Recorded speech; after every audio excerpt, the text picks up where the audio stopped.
Obstruct noun.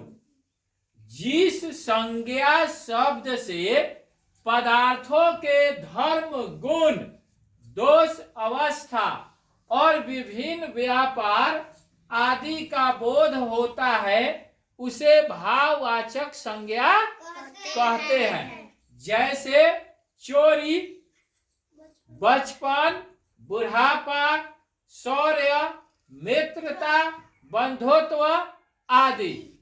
चोरी का मतलब क्या होता है?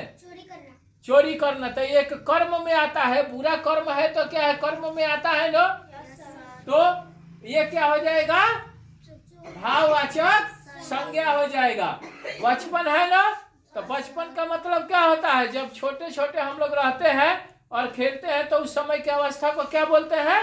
बचपन। तो ये तुम्हारा किस में आएगा? भाववाचक संज्ञा में। बुढ़ापा, बुढ़ापा समझ में आता है?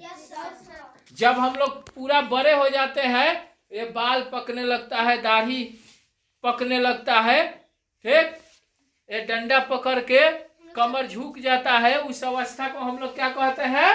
बुढ़ापा। तो ये भी किस में आएगा?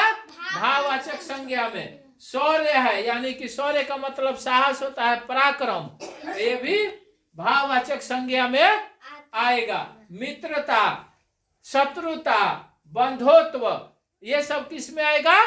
भाववाचक संज्ञा में। यानी कि जिसमें किसी के गुण के विषय में दर्शाया जाए, गुण, और दोष यानी बुराई।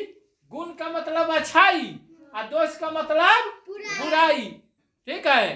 तो किसी के अच्छाई को दर्शाना और किसी के बुराई को दर्शाना और किसी के अवस्था को, स्थिति को दर्शाना, ये सब क्या हो जाएगा? भाववाचक संज्ञा में आता है, ठीक है।